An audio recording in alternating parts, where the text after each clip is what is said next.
Today is a very special day because we have Slipknot in the studio. Originally formed in 1995, Slipknot is a world-renowned heavy and thrash metal band that has achieved legendary status within the metal community. We have Corey Taylor, or more known as Clown Number 8. He is the vocalist of the band, who is the staple face of the band, and has been with the band since 1997. Then we have Sean, Clown, Cran, or known in the band as Clown Number 6. He is the percussionist, and also the backing vocals of the band, and he has been here from the beginning of the band, and plenty more we will discuss about later on.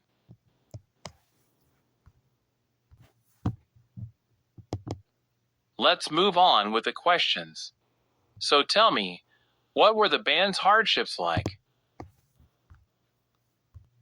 Well, we were a very dark time within the band, like between the early albums of Iowa and Volume 3 we were screwed up.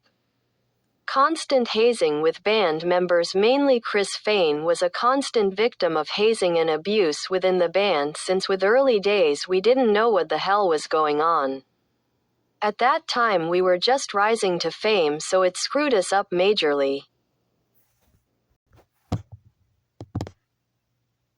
I see, so how did they overcome it? Well, the main way we overcame the hardships was talking about our issues in the band. Only within the decade we have been talking about our issues together.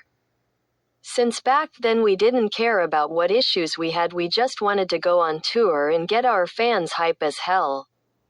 Only in 2015 we started talking about problems within our band and personal issues that caused us to struggle to keep up with our fans' demand for new albums, which we just say screw you and wait until we allow you to listen. Another question. What was it like at the beginning of the band and your rise to fame? Within that time of our rise we were in a dark time.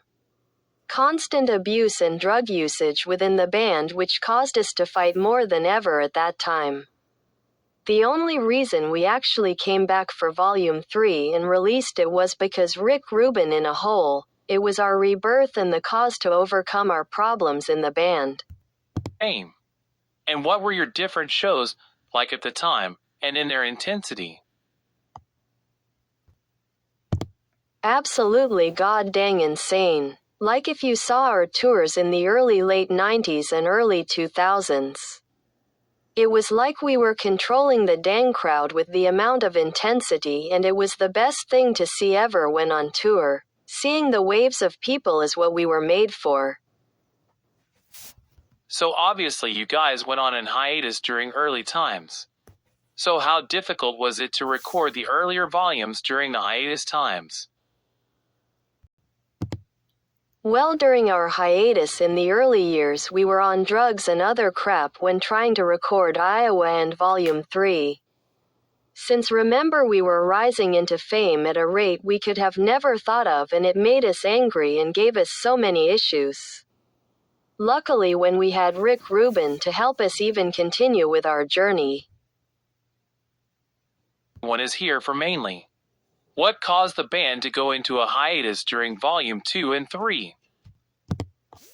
Well, during those times Taylor had voiced a constant burnout of our tours and continued to express the need to prioritize his mental and physical health over the band's tours and